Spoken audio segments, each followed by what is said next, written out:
কিন্তু স্বাধীনতা এখনো পাইনি। বিএনপি ক্ষমতা আসলে আমরা স্বাধীনতা পাবো। 54 পেরিয়ে 55-এ স্বাধীনতা।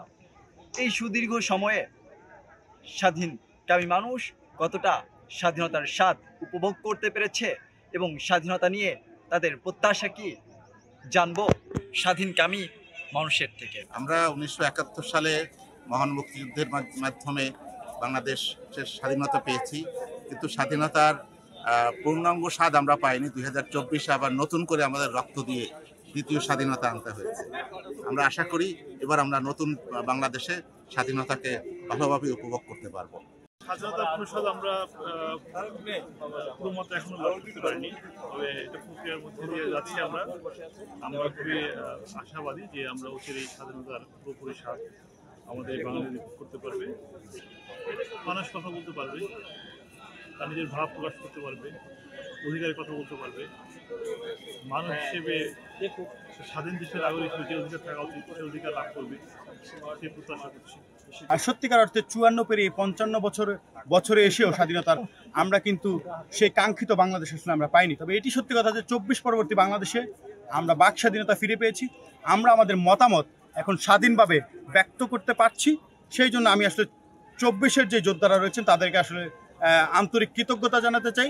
একই সাথে আমরা মূলত 71-এর যে চেতনা সেটিকে ধারণ করে এবং 24-এর যে প্রেরণা সেটিকে লালন করে আমরা একটি সুখী, সুন্দর, সমৃদ্ধশালী বাংলাদেশ আগামী দিনে এই তরুণ প্রজন্মকে সাথে নিয়ে বিনির্মাণ করতে চাই। আজকে জি ধন্যবাদ। আমরা দেখেছি যে 1971 সালের মহান মুক্তিযুদ্ধের পরেও যে কাঙ্ক্ষিত বাংলাদেশ রাষ্ট্র আমরা চেয়েছিলাম আমাদের পূর্বপুরুষরা রক্ত দেওয়ার পরে, সেই কাঙ্ক্ষিত বাংলাদেশ রাষ্ট্রটি আমরা পাইনি এবং সেটি একদম স্পষ্ট করে বললে আমরা এই রাষ্ট্রটি আওয়ামী লীগের জন্য। এরপরে মহান মুক্তিযুদ্ধে অংশগ্রহণ করার আমরা দলকে ইনপুট না করার কারণে পাইনি।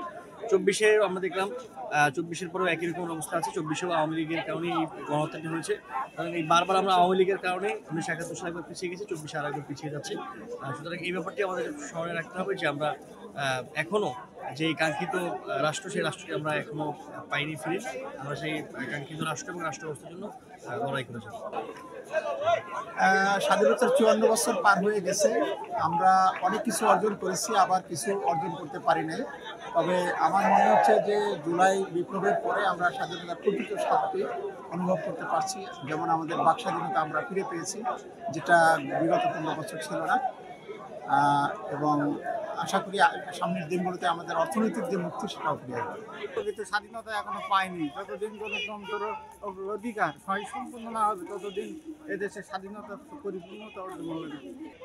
মূলত স্বাধীনতা চাই, অগ্রাধিকার থাকবে সবাই, সকল শ্রেণীর মানুষের স্বাধীনতাভাবে কথা বলতে পারবে, স্বাধীনভাবে কাজ করতে পারবে, রাজনৈতিক পরিস্থিতি, সামাজিক সবভাবে এই জন্য তারা চলতে পারে। আচ্ছা, আমরা স্বাধীনতা 54 বছর চলছে, তো আমরাই তো বলবো দেখেছি হাসিনা থাকাকালীন যে সময়টা পার করেছি আমার জন্মের পর থেকে, ওই সময় যে স্বাধীনতার স্বাদ এবং বর্তমান যে স্বাধীনতার স্বাদ সম্পূর্ণ ভিন্ন ধর্মে আমি বলবো। কেননা আমরা দেখেছি স্বৈরাচার থাকাকালীন কেউ স্বাধীনভাবে তার মত প্রকাশ পর্যন্ত করতে পারতো না। আর আলহামদুলিল্লাহ আমরা বর্তমান স্বৈরাচার পতনের পরে অনেক ভালো অবস্থানে আছি, স্বাধীনতাপূর্ণ স্বাদ বলা যায় পাচ্ছি।